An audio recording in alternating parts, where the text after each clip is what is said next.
Okay, welcome to our candidate forum this evening. I'm glad that you're able to come out and listen to what our board candidates have to say tonight. Before we start, just some thank yous. Ann Skeld, Food Service Director, provided coffees and cookies with her food service department, so thank you. Kathy Hamry, my administrative assistant, I saw her here also. She's the one that arranged for these things internally. And then Jared DeZeo assisted with some setup. And then also our maintenance staff, Travis Funk and Kevin Keitel also. But the big thank you goes to the Detroit Lakes League of Women Voters. They've done this for us on a number of occasions. They're very gracious to come out. They made arrangements with KDLM to record this tonight, so that's wonderful as well. And the person behind all of that is Terry Khalil. She thought she was going to hide in the side over there, but there she is. So thank you, Terry. Give her a hand. And then please welcome our moderator tonight, Sharon Sinclair. So come on up, Sharon.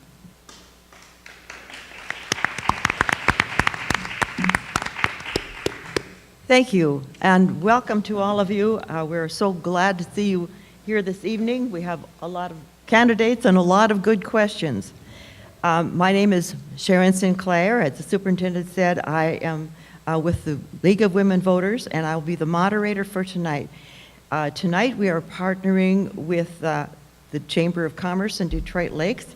We would like to thank them, the Becker County Coalition of Lake Associations, Prairie Woods Isaac Walton League, Becker County Energize, and a special thanks to the Lake Park Audubon School District for providing the refreshments tonight. League of Women Voters is a 99-year-old membership organization. In spite of its name, its membership is open to men and women.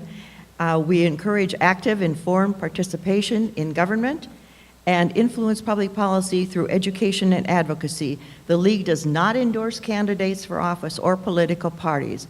The views expressed tonight are those of the candidates and not of the League of Women Voters. So I would ask that you please silence your cell phones, and because this forum will be recorded by the League of Women Voters. Kevin is up in the upper ranks there, ready to prepare a videotape which will be available on YouTube tomorrow. And also on our Facebook page, there is a link for any further information. It's also being audio recorded by KDLM Radio. So, now right on to the candidates. The candidates tonight will have 2 minutes for their opening statement. And we will then begin asking questions. The candidates will have 1.5 minutes to respond. Questions will be applicable to all candidates. All questions submitted by email and from the audience tonight are reviewed by a three-person committee comprised of Mary Haney, Terry Khalil, and Carrie Johnson from the Chamber. If you have a question, please write it on a card. I believe you all found cards and papers on the table, and a League member will collect it from you. So your questions will be answered, and also questions have been sent in advance. And I left them on the table, so there they are, Carrie. Thank you. Okay, our timer tonight is Mary Hansen. Now, Mary has a very important role to play. She will hold up a yellow 15-second warning card. She will hold up a red stop card and a gold stop now card when your time has exceeded. And please sit down or turn it off at that point. Thank you for watching these time limits. And I remind you to hold the microphones up close to your mouth so that we pick up every important word. There are 6 candidates running for 4 seats of 4 years. They are Becky Mitchell, Brian Wetley, Chris Skeld, David O'Connell, Marvin Verberg, and Sky Bjerke. And one candidate is running for 1 2-year term, and that is March Bedine. Now, if each candidate will have a 2-minute opening statement, and we will begin with Becky Mitchell, followed by Brian. So, Becky? Well, first of all, I'd like to thank the League of Women Voters for organizing tonight's forum, and thank you to all of you for attending and getting involved in your school's district. My family moved here 12 years ago from Ohio. But like so many from the Fargo-Moorhead area where I grew up, I spent pretty much my entire life coming to the lakes every weekend and had quite a bit of family. And so when we were looking for a spot to settle, we decided to stay out of the Fargo-Moorhead area and looked for a smaller community that had good academics and well-rounded offerings for our kids. And that landed us here in Lake Park, Audubon. Since we settled into our home south of Lake Park, and we had 2 sons at the time, Greg and Ryan, that were in school. They have since both graduated from Lake Park, Audubon, and we now currently have 2 daughters, Emma, who's in 6th grade, and Eden, who's in 3rd grade, that are enrolled in the school. Eden came to live with us about 6 years ago. She was a special needs child that needed a foster home, and our family decided to take her in. And I just wanted to take a moment and really commend this district for welcoming that situation with open arms. If you go anywhere in this community with Eden, she is far more popular than any of us, I will tell you. Everybody knows her. So thank you to all of you for that. A little bit about me. I'm the executive director of the Becker County Museum in Detroit Lakes. And with that, I bring a lot of board experience. I answer to a board. I've served on multiple boards. And I work in relationships with school districts throughout the region. I have served, as I mentioned, on the Lake Park EDA, Lakes Region Arts Council. I served at the Becker County Historical Society Board before becoming employed there. And I'm currently serving on Propel DL. And I've volunteered in lots of projects throughout the region. So I just want to really, as a school board member, strive to have transparency, support our teachers and staff, and make sure we're providing all the tools we need to continue that well-rounded education. Thank you, Becky Mitchell. Brian Wetley. I'd also like to thank our sponsors as well as the Women's League of Voters, LPA schools, and Skeld for all your hard work. My name is Brian Wetley, and I'm currently serving on the school board. I've been on the school board now for 8 months. I have with me, joining me today, 3 of my 4 boys, Justin, Andrew, Travis, and Tanner, that are all enrolled at Lake Park, as well as my 2 foster babies. Definitely appreciate the opportunity to share with you today what I would like to do for Lake Park and how I feel that we can help, how I can help the school district from an engagement standpoint, from an unbiased standpoint, where I don't have any family members currently employed at the school district, which I think is really important as you look at school board members. Also focused on a community focused aspect as far as having working with my foster babies, and also working very closely with the construction trades group and funding projects for those students so that they can continue to enhance their learning capabilities. I'm currently a global account manager for a company called Kronos. I manage some of our largest relationships, Johnson Controls, Cargill, helping to manage some of their largest controllable expenses. And I've been in that position for the last 22 years. So very fortunate to have that level of visibility and that level of opportunity to engage with high-performing organizations, really understand how to help improve overall operations, help align expenses and funding, and how to attract and retain the top talent, which is really a paramount focus nowadays, is how do we differentiate and retain our top employees. And last but not least, one of the big benefits that I believe I bring to LPA School District is innovative ideas, a fresh perspective, and definitely enjoy working with the current board members. I feel like we've assimilated well as a team, and thank you for your time. Thank you, Brian Wetley. Chris Skeld. Good evening. Thank you to the League of Women Voters, and thank you to the school and all the staff that took part in setting this up this evening. I'm originally from northwestern Minnesota. I graduated from a very small school. We had 82 kids K through 12 when I graduated. So I appreciate the small school, although this does seem very large by comparison. After I graduated high school, I went in the Army and learned a lot of attention to detail, respect for the chain of command, and following rules and regulations.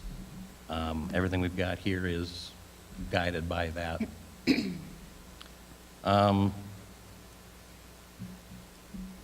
We moved to Lake Park in 2014. My wife Ann of 26 years, our 2 boys, Brett and Sean, and our soon-to-be daughter-in-law Kimberly.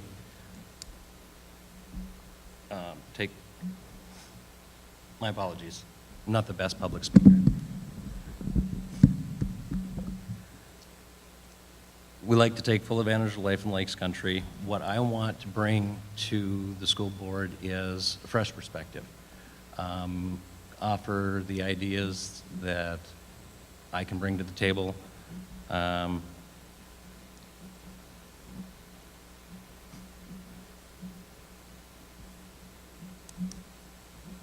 Thank you. Thank you, Chris Skeld. David O'Connell.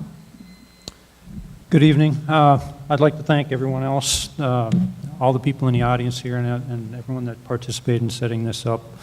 I've got the fortunate situation of being the most experienced person here on the board. If you consider 4 years to be experienced, you know, a lot of the things we do on the school board takes a lot of time to learn. So I still, even after 4 years, I don't know it all, but I feel that I've got a firm grasp on things and we're moving in the right direction. We've really had a fortunate board the last 2 years to work with.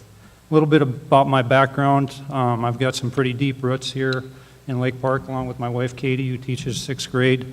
She grew up here. I just about grew up here because my grandparents owned a farm south of town, so I've been hunting around here as long as I could carry a rifle.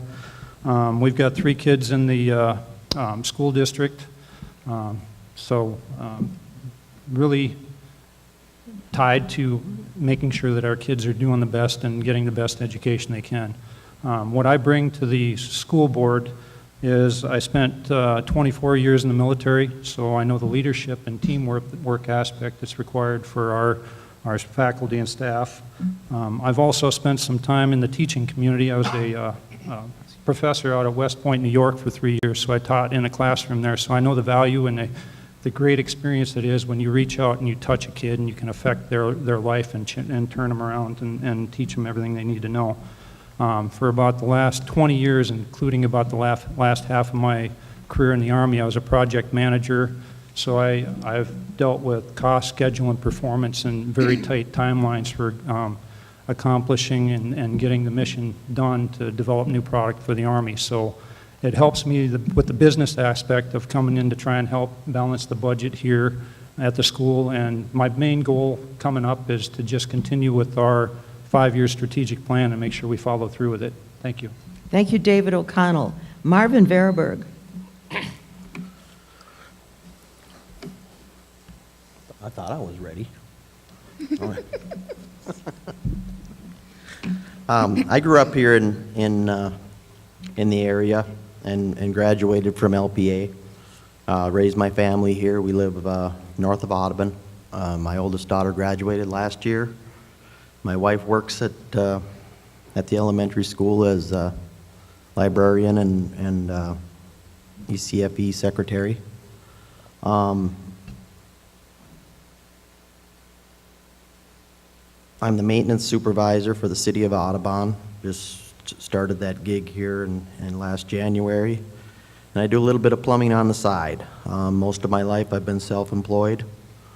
I've been on the school board for 2 years now, and I've learned a great deal. I went in with no agenda, no really idea what I was getting into, and I'm still learning. I don't think you can ever, I don't think you stop. I think it's something new, and we've faced a lot of challenges in the last couple of years as a board, and we have a lot of challenges to face, but I do believe we're on the right track, and I hope to be there for another 4 years to continue the work we've been doing.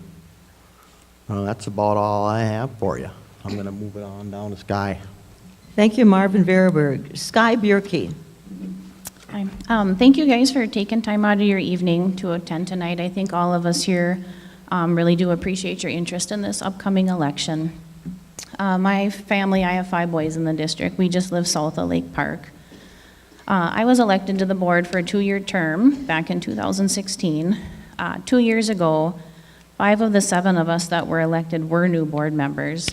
And within a couple of months of starting, we all recognized the need to develop a plan to help guide our decisions. With input from students, staff, and community members, We finalized our strategic plan late last fall, and that's been a valuable tool in helping us to set our goals, follow timelines, and meet the vision of the district. While our strategic plan covers a broad set of goals and objectives, there's other items that we as a board feel are important and that we have continued to work towards. Increasing transparency, policy review, job description evaluation processes. Those are areas that we've continued to focus on the last 2 years. Some of my personal goals, if re-elected, are to continue these projects that we are kind of in the midst of, and then increasing student and parent engagement at the high school level. I think that our school really offers a great variety of activities for students to participate in, and I think it's really important that kids maximize these opportunities during these years that they get to. You get 6 years and that's it. I love to see rosters full of kids. I think kids learn valuable lifelong lessons from being involved in multiple activities. I like going to different events and watching students perform. So thank you for coming out tonight, and Thank you, Sky Bierke. Marge Bedine. Thank you very much for having us out here, and hopefully it's an opportunity for you to learn our feelings. Okay, hold on to your hats. 45 years have been spent at LPA schools for me. I was married 36 years ago to Michael Bedine. He will say he was in my kindergarten class. He wasn't. It was first grade. No. I have a daughter, Katie, who lives in the area, and Nick and John, twin boys, who work in Fargo. They all graduated from LPA. Very proud of them. As I am very proud of our school. That's why I stayed 45 years. I love LPA. I know it is a school of excellence, and I want it to continue to be a school of excellence, and it will be.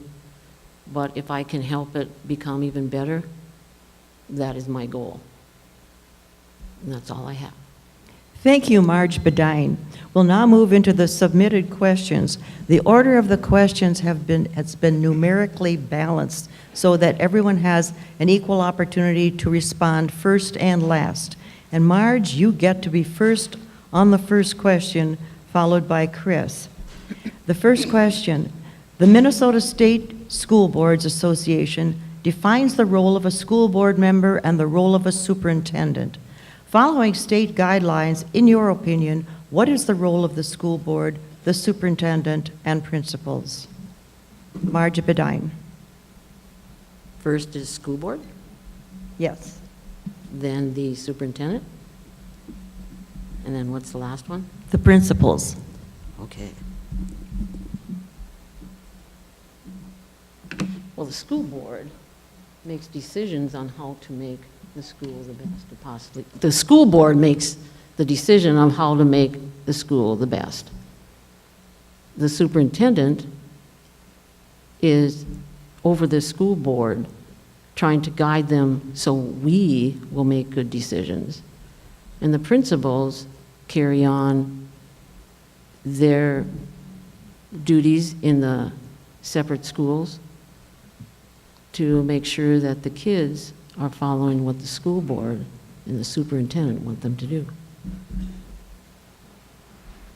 Thank you, Marge Bedine. Chris Skeld. If at any time you want the questions repeated, just let me know. Thank you. My idea would be that the school board make sure that the operation of the school can continue, maintaining the budget, maintaining teachers, maintaining the contracts, giving that direction to the superintendent who would run the overall school district with the assistance of the principals that would take care of the day-to-day operation at the schools themselves. Thank you, Chris Skeld. Becky Mitchell. The school board, the school board oversees the overall vision of the school and provides that guidance from a budget standpoint, and is ultimately held responsible for those policies. A superintendent is actually a non-voting member of the school board, and they are, as much as they guide the school board, they are also guided by the other members of the school board. And then the principal should be overseeing the individual schools and providing support to the teachers, the support staff, as well as the students, and making sure the rules are properly followed. Thank you, Becky Mitchell. Sky Bierke.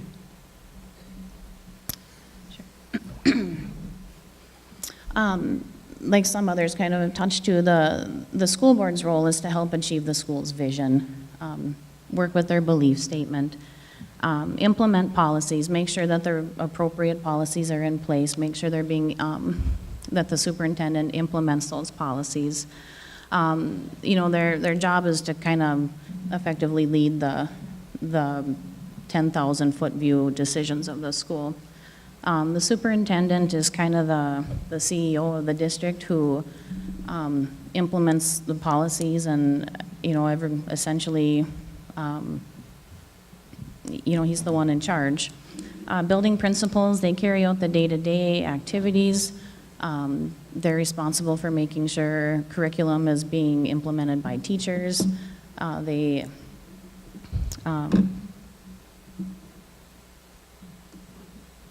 They're the ones working hand in hand with the teachers to make sure that they have the first view of what we can do to increase our students' success. Thank you, Sky Bierke. Brian Wetley. So the school board's responsibility is to work internally and externally, working with community, parents, as well as internally with the teachers, staff, administrative staff, as well as the superintendent/CEO of the school district. I view the principals as being responsible for execution on the strategies set forth by the school board and the administration.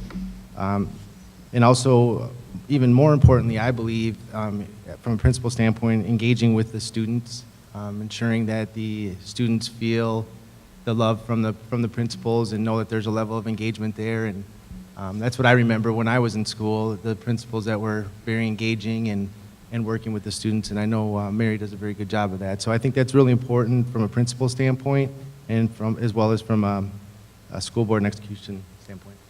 Thank you, Brian Wetley. David O'Connell. Basically, it's a chain of command. You know, the principals have the day-to-day operations. They're in charge of making sure the students are academically challenged. They set up the training for the teachers and handle the day-to-day operations of school. Superintendent oversees the principals, sets up the school calendar, drafts a budget, and then he brings that to the school board for the school board's approval and overall overarching supervision, just to make sure that it meets all the criteria within the MSBA. So it's about as simple as that, a chain of command, just to make sure that you get the checks and balances involved to make sure you're doing the right thing and following the right rules. Thank you, David O'Connell. Marvin Veriberg. How's the last guy supposed to come up with something after all that? That's what I want to know. I'd say everyone answered that, but I don't have much to add to it. But yeah, we're here as a school board to give direction and lead the school in a way that we want it to go. And I believe it's our job to keep the school fiscally responsible and to make sure things are done in a way that they should be done. Hold people accountable for both the good and the bad. And that follows down to the superintendent and the principal on down the line. The principal oversees his individual school. It's his job or her job to keep their school in line and in check, and it's the superintendent's job to keep the whole ship afloat. And that's all I got to say about that. Thank you, Marvin Veriberg. Marvin, you get the first answer to this Look at question. Now you're ready. You got your wish. Why do you think the support staff recently formed a union on October 9th? Do you support the decision to form a support staff union?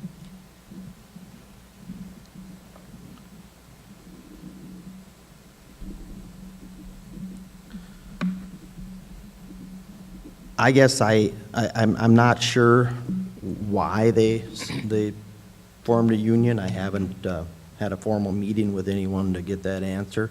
I would assume because it's because they've got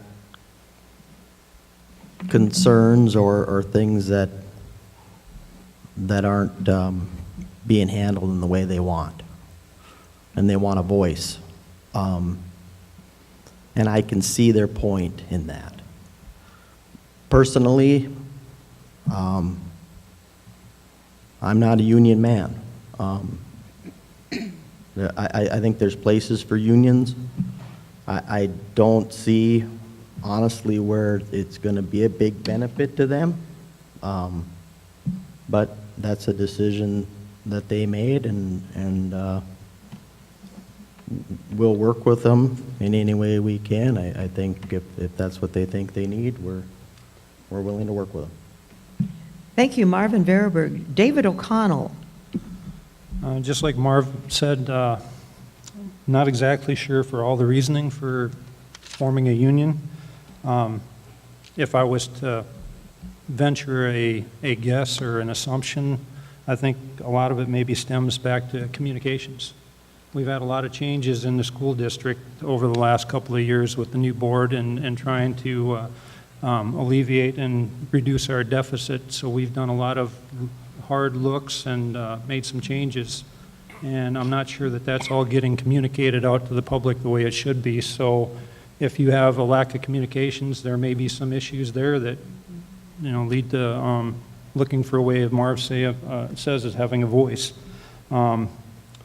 So with regards to whether or not I support it, if that's what the support staff, if that's their choice, we'll work with them. We'll do whatever we need to do to make sure that we keep LPA charging forward and making great lesson plans and educating the kids to the standards that we expect. Thank you. Thank you, David O'Connell. Brian Wetley. Yeah, and I'm also not overly clear on the decision to unionize for the staff members.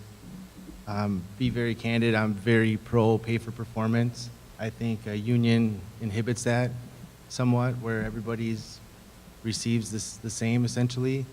I advocate for paying people that do a really good job and paying people accordingly that do not. I think it's important that we retain the best talent, and I think it's very challenging from a union standpoint to differentiate when it's consistent across the board for everybody. Thank you, Brian Wetley. Becky Mitchell. Well, as I sit here and think about history, people band together when they feel like they're not being heard and they're seeking change. And obviously there must have been some feeling that they weren't being represented or not being communicated to effectively, and they want that voice. And so that would be my assumption as to why they formed a union. Thank you, Becky Mitchell. And let's see, Chris Skeld. To let everybody know, I am a union member, have been a union member, steward, and/or officer for almost 9.5 years for the federal government in the American Federation of Government Employees local union in Fargo, VA. The biggest reason for formation of a union is the voice. A lot of times when questions are asked and one person asks a question, they can get ignored or get told to go away. Two people ask, not so much better. But when you get everybody together and ask, then somebody listens. And that's probably the direction that everybody went on this. And obviously, yes, I do support the unionization. And I look forward to being able to assist through the transition if I am elected. Thank you, Chris Skeld. Marge Bedine. To be honest, I just heard about it today when I was subbing over in the elementary. So I had never heard of anything before this today. My guess is the support staff, once I put down here unity, stick together. I've been a part of the MEA for 45 years, and that's basically what our goal is to stay together and unify. we have great support staff here in our school too, just a, a little note on the side. So I will be probably further listening to what they have to say, because I'm sure it's trying to be togetherness. Thank you, Marge Bedine. Sky Bierke. I agree with a lot of points that several people have made. I agree with Dave, that there's probably some communication issues involved, and why they wanted this union. I agree with Chris that they probably, that they wanted a unified voice in this as well. I was actually on the negotiations committee, and the way the process has worked is, after the teacher contracts are settled, then we revisit the support staff contracts. And history has been that, is that they follow suit. And from a committee standpoint, we felt that that's what we did, that the changes we made in their agreement were also based off changes that we made in the teacher's agreement. I think Brian makes a great point about performance-based pay. I think it's really hard to implement in the system that we have right now. But I mean, and I agree with Marge, we have a lot of great support staff people in all of our departments. And if they feel that they want a voice to achieve their goal, we're gonna work with them to make an agreement that we can all work with. Thank you, Sky Bierke. And Sky, we'll give you the first answer to this question. LPA school board meetings are often adjourned to closed-door executive sessions, some of which last hours. State statutes require that the board state on the record the specific grounds permitting the meeting to be closed and describe the subject to be discussed. What do you believe the district's policy on closed sessions should be? Sky, if you will begin, and followed by Marge. Could you just repeat that one more time? I'll try. LBA school board meetings are often adjourned to closed-door executive sessions, some of which last hours. State statute requires that the board state on the record the specific grounds permitting the meetings to be closed and describe the subject to be discussed. What do you believe the district's policy on closed sessions should be?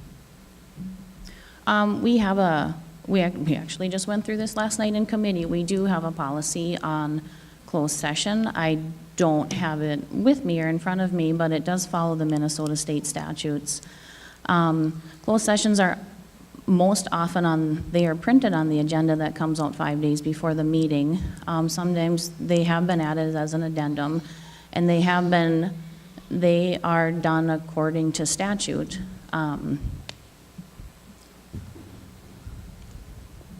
There are situations where you can close for consideration, where you name the subject of your meeting, but there's a bunch of different rules, and we can certainly provide that policy if anybody here would like that.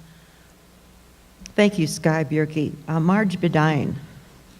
There are times when a closed session is necessary. I don't think there's a very good parallel, but when you were kids and your parents went into the other room to discuss your behaviors, probably behind closed doors. So I'm okay with the policy that they have at LPA. Thank you, Marge Bedine. David O'Connell. It's an interesting topic, because the whole reason because we have closed sessions is because it normally deals with some type of a sensitive topic. And as much as we'd like to share some of that with you, but if it's administrative actions or personnel actions where we have to keep that to the board level, we have to conduct those closed meetings. Just so everyone's aware of it, when we do have a closed meeting, we have a microphone there and we are recording everything that's taking place there. So we follow the guidelines, is what Sky said, but the recording's there as if we ever have to show what we talked about. But the guidelines inhibit us from sometimes even putting out what the meeting's about, but just rest assured it's some type of a sensitive topic that we can't share with the general public. everything that we can, we try and keep as transparent as possible in the main board meeting, but there is a reason why we close the board meeting only to board members and the superintendent. Thank you. Thank you, David O'Connell. Marvin Veriberg. Yeah, I agree with Dave on, there are times we have to close, and we do follow state statute when we do that, and it's a needed thing. When we close a meeting, a lot of the topics we're discussing are sensitive issues about personnel or different things that can't be open to the public. So that's, as long as it's done to the state statute, I think it's fine. Thank you, Marvin Veriberg. Becky Mitchell. I agree that sometimes you do have to go behind closed doors to discuss certain issues. My concern would be that as a school board, we're being as transparent as possible and resolving those issues that need to be behind closed doors, but then making sure they're followed through so we're not just continuing to carry the same issues over and over, and being efficient with our time, but also our taxpayer dollars. As taxpayers, we are here to serve as a school board member, the citizens and the school and the students, and so we need to make sure we're following those state statutes and doing everything by the book. Thank you, Becky Mitchell. Chris Skeld. I can see the value of closed sessions. There's a lot of times when there could be disciplinary actions, personnel actions. In our current day and age, privacy concerns are huge. A lot of times when those things are discussed, you can't come out and say in the minutes, oh, we talked about Joe. As long as the rules are being followed, that's how you have to operate. Thank you, Chris Skeld. Brian Wetley. Yeah, I think transparency is key. It's definitely an area of opportunity, I think, for LPA as far as more proactive communication, being more open with school schedules and what's being discussed in the board meetings. Very rarely does it require closed session, but if we do go into a closed session, to Dave's point, it is recorded. But I do feel that we need to have more open communication across the board, and unless it's an issue that may potentially impact somebody's privacy, I think we should be in a position to keep those meetings open as long as they're in alignment with the MSBA requirements. Thank you, Brian Wetley. And Brian, this next question, you begin. There have been ongoing scheduling issues, after school and summer childcare safety issues, and a steady decline in participation of our community ed program in the last few years. In your opinion, how important is the program to our community, and what changes need to be made to create a quality program? I think we need to, again, going back to what I said in my opening remarks, I think we need to be more open to engaging externally too with, maybe there's other opportunities for additional assistance versus, strictly school-based funding. But I think it's extremely important to the school to have those programs in place. The last thing you want to have is, kids at home without, a parent or a situation like that occurring. And I think it's also very important that we have like the pre-K program that also, causes some budgetary challenges. But I think we need to, work collectively as a team, not just as a school board, but collectively with the community leadership, our superintendents and administration, to brainstorm on ideas to best fund those programs going forward. Thank you, Brian Wetley. Chris Skeld. With the community ed and summer programs, when I was a kid, we didn't have anything to do in the summertime. We went out and we created all kinds of havoc. If we can provide a program that works and keeps these kids going, we need to explore how we can continue that. Do we need to look at options with collaborations with county, Boys and Girls Club, things of that nature? There's many options we can take a look at. Thank you, Chris Skeld. Marvin Veriberg. Can you repeat that question again? I sure would. There have been ongoing scheduling issues, after school and summer childcare safety issues, and a steady decline in participation of our community ed program in the last few years. In your opinion, how important is the program to our community, and what changes need to be made to create a quality program? The program is very important to our community.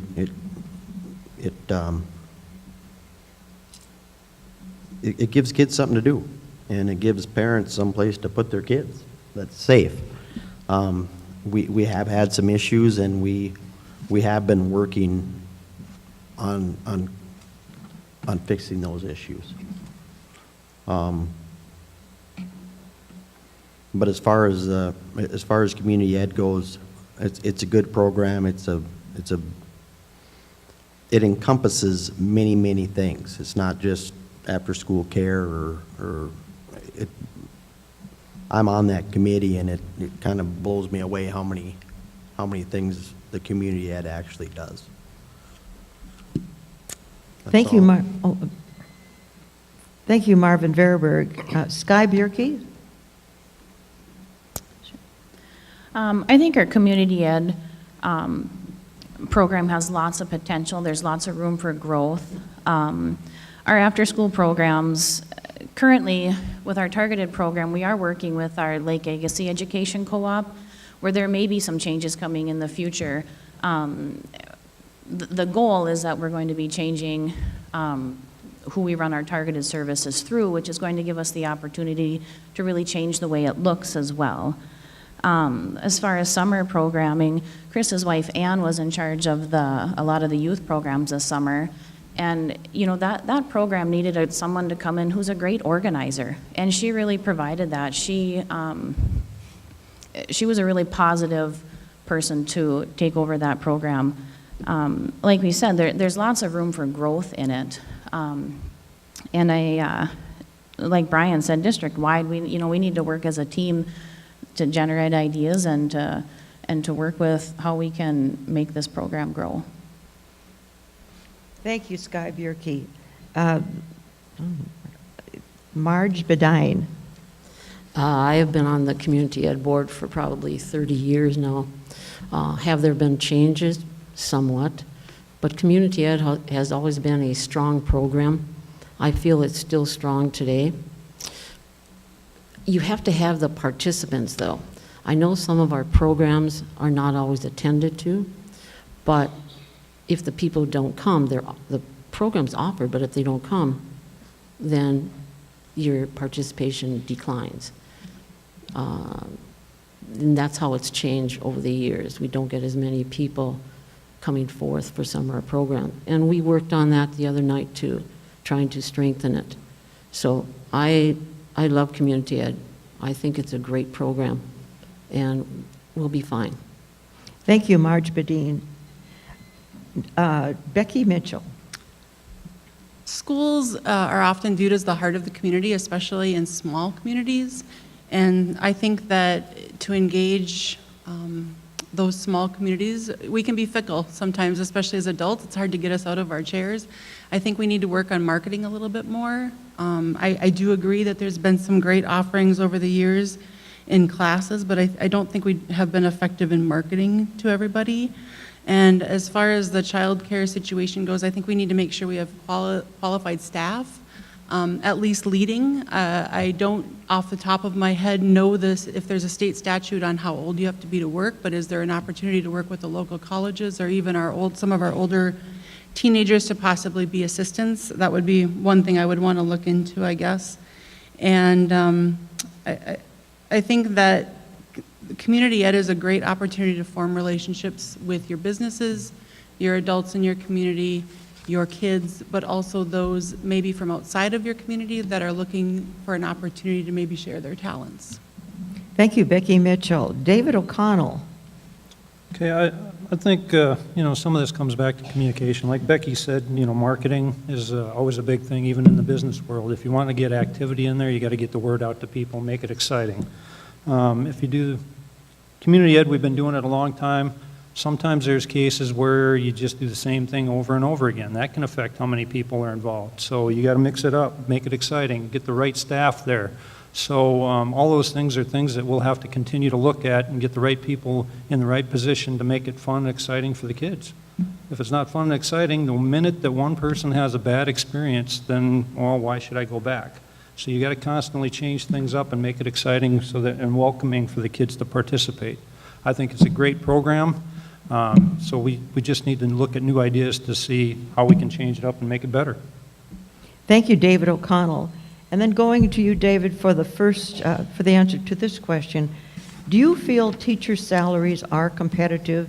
If not, what will you do to make LPA school district more attractive to teachers? Yeah, this has been a topic of many discussions. Yeah, I mean, you can go to any school district around the area here, and our salaries are behind some of the surrounding school districts. The thing you have to make sure you look at is the size of the school district, funding. There's a lot of different variables that play into it. That's part of what the board has been doing the last couple of years when we had the new folks come on board with the school board. We've went and put together job descriptions for every job within the school district to make sure that we're level set and we've got the appropriate staffing. Unfortunately, about 75 to 80% of our funding goes out to salaries. So there's not a lot of wiggle room when it comes to funding. So we have to really look, are we staffed at the right level? Are we doing the right things? Can we cut corners on, or I shouldn't say cut corners, but can we reduce spending in certain areas? And we've really taken a hard look at that the last couple of years. It's not an easy thing to do, but if we're going to increase the salaries of our support staff and teachers, we need to continue down that path and look at a good business case of, are we staffed at the right levels? Are all our people fully occupied? Are we doing the right thing? Are we supporting the right things? Or should, unfortunately, sometimes you may have to cut a curriculum or something like that too to support things. So there's some hard, difficult decisions ahead, and that's what I'm prepared to continue doing. Thank you. Thank you, David O'Connell. Becky Mitchell. I've worked in the nonprofit sector for 12 years, and you don't work in nonprofit for the money. It takes a lot of communication. Teacher salaries, it's a hard one. I've attended board meetings where that's been the topic, and trying to figure out how to be competitive. There's other factors that come in, like class size and spending, as David said, but I think that we need to make sure what are the other things we can offer. If we can't offer a competitive salary to the level of the two districts over, what can we offer? Are we listening to the needs? Do the teachers have the tools they need?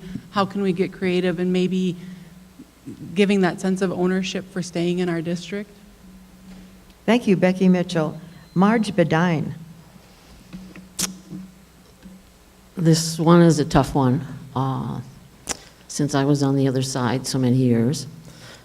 And I guess I would just say that I always want to retain good teachers, and we have great teachers. And I understand that sometimes we have had teachers that have left because they can get better salary somewhere else. We're working on it. I'm sure we'll work on it. But that's a real concern of mine, is that we do not retain excellent teachers. Thank you, Marge Bedine. Marvin Veriberg. Yeah, we have been working pretty diligently to try to get our budget straightened out so we have to be more competitive with pay. But I don't think that's the only reason a teacher stays. I really don't. You have to treat them right. You have to treat everybody right. Teachers all the way to support staff to the whole deal. Because if you have a support staff that's not happy or a teacher that's not happy, that filters through the whole building. And you can pay them what you want or be the best paying place, but if it's not a good place to work and a good place to come to, they're not going to stay there either. So I don't think it's all about salary. I think there's a lot of work to be done all the way around to retain good teachers, and we're working on that. And we do. We have great teachers here in LPA, and we have great support staff. And we're going to do the best to keep them here. Thank you, Marv Verberg. Sky Bjerke. Again, we know, those of us on the board, we kind of know where our salaries are, and we know we need to be more competitive. It's been a discussion in multiple meetings, what can we do better? That if we can't pay the best, then we need to treat our employees the best. These are all conversations that we've had. We've talked about the need to be kind of more proactive coming into stuff next time. Ultimately, we did what we could with what we had. In our negotiations process last time, we asked Mr. Hoagie for countless documents of data from other schools, and he provided everything we asked, and it gave us we know where we're at, we know where we want to be, and it's a topic that we're working on, is how are we going to get there. Thank you, Sky Bjerke. Brian Wetley. I agree the salary improvements is definitely an imperative for the school district, but it also has to be sustainable as well. Everything that we do add, we have to have the revenue to continue to support that as well. So that can prove to be, a potential challenge long term. But to Marv's point, there's definitely other areas where we can act now, keeping in mind that salary is a huge priority for the school district, and we want to do everything we can. But we do have a fixed income as well, but we can do more as far as proactive communication. We can be the employer of choice for teachers. The number one reason people leave is because they're not happy with their manager. That's the statistic, that's a fact. The number one reason people leave organizations is they're not happy with the manager, not because of the salary. So I firmly believe that there's opportunities that we can improve our employee engagement, our teacher and staff engagement, while we continue to work on the salary issues. Thank you, Brian Wetley. Chris Skeld. Not knowing the exact numbers, but listening to everybody else, obviously we are at a somewhat disadvantage for salaries. Things we need to work on would be the working environment, the culture. If people are not happy, they're not going to stay. You can probably keep a lot more of them if you can get them happier in some other fashion. What that's going to look like going down the road, I don't know. But it's worth looking at. Thank you, Chris Skeld. And Chris, the first question goes to you. First answer to this question. Please explain your beliefs about fully funding preschool education for 4-year-olds in our district.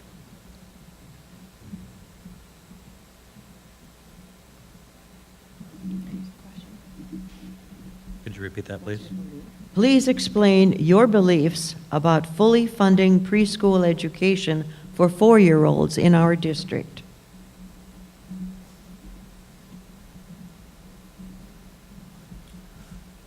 Not a topic that I have any experience in. If it is a program that we can sustain within the budget, I would be for it. If it is something that's going to detract from the rest of the school programs, it may have to be looked at as something we need to cut back on. Thank you, Chris Skeld. Marvin Verberg. I'm a firm believer in fully funding the 4-year-old education for many reasons. You got to get those little brains and work on them as soon as you can. And we have an excellent ECFE program and preschool program in this school. It's highly regarded in the whole education system.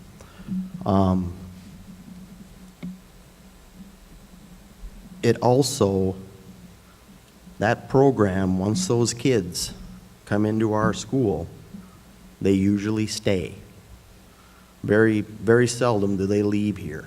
Now, if you don't have that program, and those kids go to Detroit Lakes or they go to another school for that program, they're probably not coming back.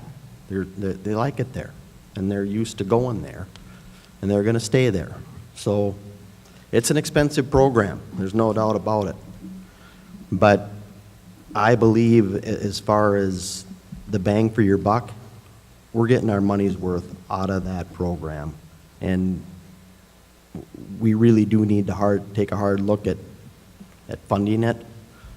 But I really believe it should stay. Thank you, Marvin Veriberg. Sky Bjerke. I agree a lot with what Marv says. You know, if you recruit students when they're young into a quality program, then they're going to stay in your program. They're going to tell their friends. You know, it offers a lot of opportunity for growth for that too. You know, several years back, we were one of the first schools in the area to fully fund the all-day, everyday kindergarten. You know, they saw benefits from that. You know, so do I believe that fully funding it is a good idea? I think it's a great idea. You know, the reality of it is it's probably not in the cards for us right now, you know, but it's certainly something that we can entertain in the future. Thank you, Sky Bjerke. Marge Bedine. You know, when I first started teaching, kindergarten was half day, and then it went to full day, and then they added preschool. You know, kids are maturing a lot faster than they were back then, and I think a lot of our skills as they get older, like in third grade, we never had to know perimeter. We never had to know a lot of those terms. So they're just getting it a lot quicker. And I think it's probably an excellent idea that we continue with preschool funding. Thank you, Marge Bedine. Becky Mitchell. I agree that the younger that you are, the easier or the quicker that you learn. So if we can get those kids in younger and into a program that they enjoy, it gets them excited about school, it gets them learning at a young age, it gives them an advantage when they go into the elementary school. I'm not familiar with what the funding costs are or what the opportunities are for that, so I would have to educate myself before I could answer, I guess, if it's a viable program. But is it a great idea? Of course it's a great idea. Thank you, Becky Mitchell. David O'Connell. That's, first of all, I'm for it, but it's a challenging thing to maintain. Our ECFE line currently has got a pretty significant deficit that we're working on. So I'm all for teaching and educating the 4-year-old preschoolers, but the other areas that we've been working hard as a board is looking at other areas of funding. Yes, we as a school would love to fund that, but we have to be, as Brian said, sustainable. So we have to go out there and look what state funding is available. Are there any grants out there? Many of you probably received a flyer for free and reduced lunches in your mailbox. Free and reduced lunches has some additional funding that is also available to school. So that's where we have to look for some funding to help so we can sustain that and keep those programs going for the preschool. So yes, I think it's a great program. Anytime you can teach those young minds and get them learning early is great, but we've also got to be able to sustain it and reach out for any other available funding that's out there. So I'm in support of it, but sustainability is key. Thank you, David O'Connell. Brian Wetley. Yeah, I agree with Dave entirely. I think the program's great. I'd like to continue with it. It is a big contributor to the deficit that we face. However, I do believe that with a student-first mentality and goal, it's definitely something that we should try to maintain. But again, we need to balance that with the previous question, which was teacher salaries. So there's only so many slices in the pie, and we need to determine how we're going to divvy that up. And I would advocate for focusing heavily on the students as well as the teachers. Thank you, Brian Wetley. I think we'll work in one more question and then go to the final remarks. And we'll start with you, Brian. School safety in light of so many school shootings is on every parent and child's mind. What ideas do you have for protecting schools from any incidents? Yeah, it's definitely top of mind for me as a parent. I think we need to secure the doors properly. I've noticed specifically in the high school here, there's definitely a level of accessibility that I'd like to see changed personally.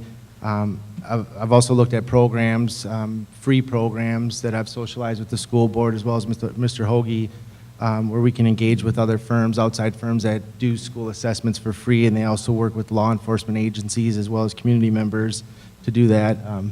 My son Justin actually shared some information with me. It's actually via the NRA, but very focused on school safety and school shootings.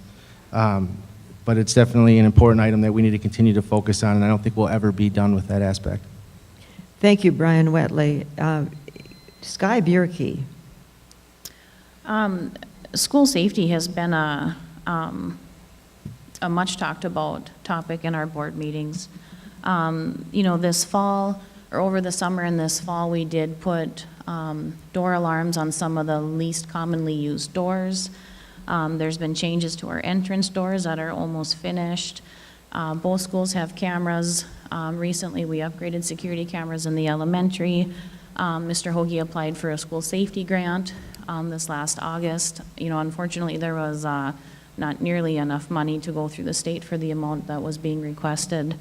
I think that our school has taken a lot of considerations and taken action on them. But I guess all three of us were in those committee meetings, and it's a rabbit hole that you can just go down endlessly as, what all you can do. And, but we have been proactive in taking some steps, and we're certainly always open to entertaining more. Thank you, Sky Bierke. David O'Connell. As Sky said, that's a difficult topic because you always have to balance what is the risk of it happening here. Not that you can ever anticipate what's going to happen, but versus the cost. And we talked about everything from bulletproof glass on the entry doors to all the exterior walls, and the cost just is exorbitant once you start looking at that level. So we have to balance what can we afford to provide the biggest bang for the buck for our buildings. So you'll see some security improvements at the main doors where you're going to have to be buzzed in now versus if you could just walk into the elementary school previously. I know the staff just went through ALICE training. Myself, having spent 24 years in the Army, I'm always kind of scanning and looking for security type things or just risk factors. It's just ingrained in me, especially from my time in Afghanistan. So even when I'm surfing like Amazon, I found some door locks that would fit onto the doors of the elementary school. So I sent that to Mr. Hoagie and said, hey, you want to take a look at these and see if they're feasible? So I'm always kind of looking for little things that are inexpensive that'll give us that added ability. And I know Mr. Barr just sent out a flyer of some little safety features for the doors of the elementary school too, to get some input from the teachers there. So it's on the top of everyone. I think every one of us is working as a team, the teachers, the board, et cetera, but we have to balance how secure do we want to be versus the cost. So, thank you. Thank you, David O'Connell. Marge Bedine. I believe the safety that is in place in the elementary, I don't know the high school, but I believe it's pretty good. It, of course, it always changes. The next issue that happens in a school, we always change it again. We have cameras, we have the lockdown drills, we have safety for even fire drills. Those are all in place. The one thing I saw today on, if you don't mind, I saw on the news just before I came here that they're now purchasing little receivers and putting them on little children that are autistic and have Asperger's in case they try to leave rather than someone coming in for safety. Try to leave, and I thought that's a great thing that we possibly should have in our school too, because sometimes we do have runners. Thank you, Marge Bedine. Marvin Veriberg. School safety is of utmost, it's a top priority, really. It's scary because it's a matter of minutes from when one of these crackpots busts through the door and starts shooting people. I'm a firm believer, and you might think I'm a little radical here, but that every teacher should have a taser. It's not a gun, it's a taser. At least you got something, you know. I think the ALICE training is great. I think the idea now that they're going to an offensive way of dealing with this and throwing things at these guys and doing something about it rather than hiding is the way to go.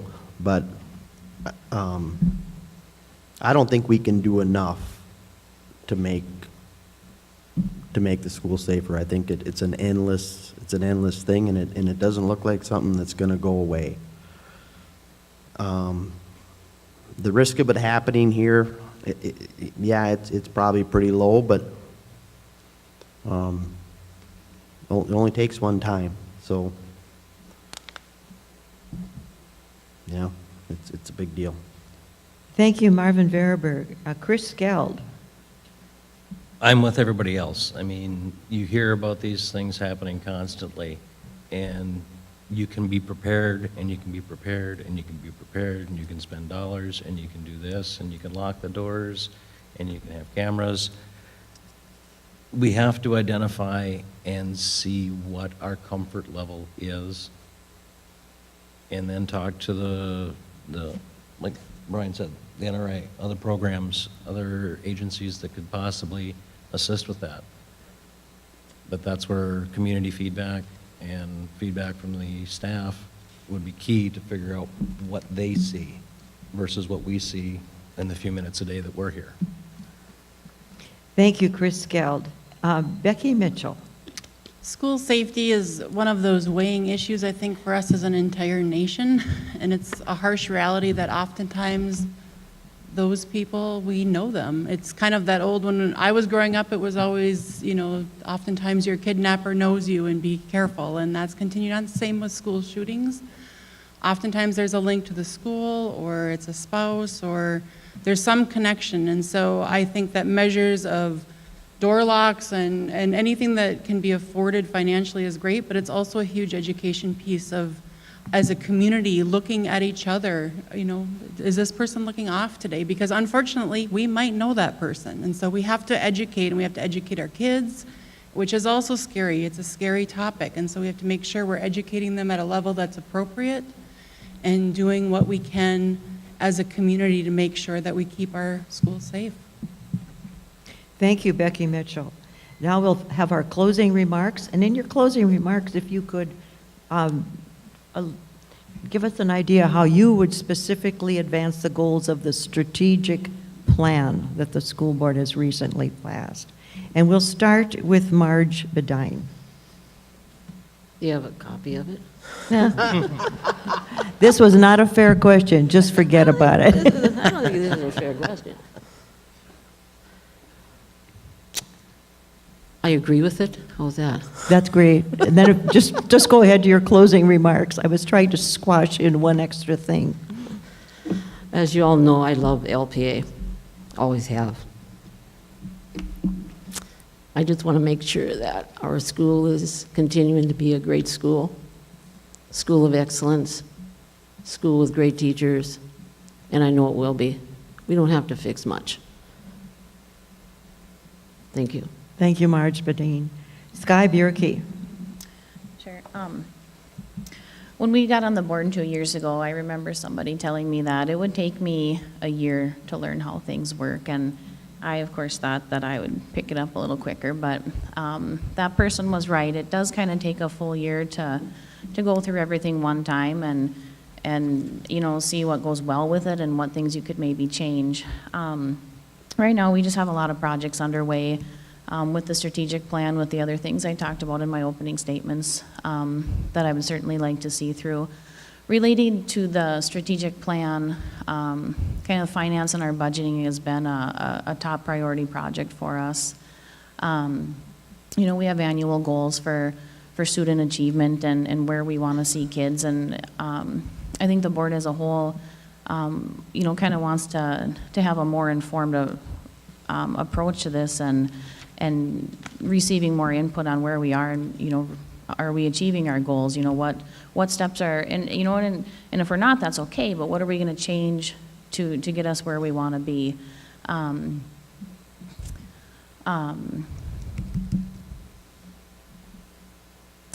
just drew a blank on what I was going to talk about.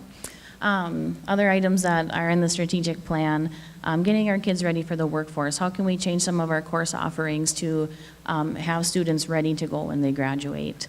Thanks. Thank you, Sky Bierke. Marvin Veraberg. We have a great school here. We have great people running this school and teaching our kids, and it needs a little bit of tweaking, but one of the big things that I noticed being on the board, communication. Communication is probably the biggest thing. To keep those lines of communication open and people knowing what's going on and what we want out of them and what they need out of us. And to get to be where we're fiscally sound. I guess those are the biggest things for me is to get to a point where we can have our budget balanced and retain the teachers we have and keep this school going the right direction. Thank you, Marvin Veraberg. David O'Connell. Okay, before I get into my closing comments, I know we've talked a lot about the strategic plan. For those of you that may not have seen it, if you go onto the school website, you'll see what appears to be just a ribbon that talks about beliefs and values. If you click on that, it'll bring you to the strategic plan. It's not the easiest to find the way the website's currently set up, but that's one of the goals that we're having, is to increase communication, transparency with the public. We want more community involvement. We have school board meetings, and we might have 2 or 3 people from the community that come. So by all means, they're open board meetings. If you got questions, come on to the board meetings. The more people there, the better.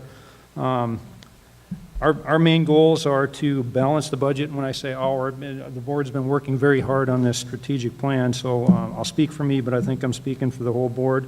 We want to retain our great staff here. We've got some great teachers. It's evident by the fact we talked about their salaries being maybe a little bit less than the surrounding schools. But we've got teachers that have been here like Marge for 45 years. There's a reason they're here. They love the school, they love teaching the kids, and we have to reward that and work with them to make sure that we continue that. We want to improve the school website and just open communications, more transparency, and work with the public. So if you want to get involved with the school board, we invite you to come in and listen to what we have to say. If you have questions, ask. Thank you, David O'Connell. Chris Geld. Thank you. You can't get anywhere without a plan. I found the strategic plan online. Can't say it, but I can read it. And you have to have a direction where you're going. And I've reviewed it. It looks very well done. We need to just keep going with that and evaluate at the end of that time period. 2020. Oh, there's a couple of annual goals in there. Evaluate where we've been and set our direction from there. Chris Geld, thank you. Brian Wetley. Yeah, so when I joined the board back in March, I was very happy to see that we had a strategic plan. We had a North Star, a guiding principle that we could leverage that involved the community, parents, as well as the faculty and staff, from what I understand, and the administration. I wasn't involved in the actual process itself, but it sure is nice to have, the specific focus areas, the goals defined, and then the outcomes, which we're advocating that we track more clearly as part of our mission to improve communication. Have another column that tracks our progress towards these goals, and we've talked about that numerous times in the school board meetings. As far as my closing remarks, I agree with Sky. It does take some time to be a functional school board member. I'm in my 8th month now, and I'm still on the learning curve, but it's been an enlightening experience. We definitely have a great school here. We have great teachers. We have great students. And I think there's definitely, the future's very bright for LPA. I would advocate that we have a great dynamic on the board. We've made a lot of progress with the current board members. and I would advocate that that remain the same. Thank you, Brian Wetley. Becky Mitchell. The strategic plan talks about everything from having our younger kids ready to enter kindergarten all the way to having well-rounded students graduate from high school and ready for college or the workforce. And in the process of that, as other candidates have mentioned, that talks about retaining staff and balancing the budget, and I know there's efforts being made to do all of those. I just want to make sure, if elected, that we're remembering to listen. Retention is hard, as it's already been mentioned, when you're struggling with a budget. So are we being creative in those ideas? Are we seeking all grant opportunities that we can? Are we providing the tools needed? And are we letting people do their jobs effectively? I want to make sure that everybody is doing their duties, if you will, as assigned to the level that they can, but with the support that they need. Thank you, Becky Mitchell. I think we can all agree you have some excellent school board candidates at Lake Park, Audubon, and let's give them a round of applause.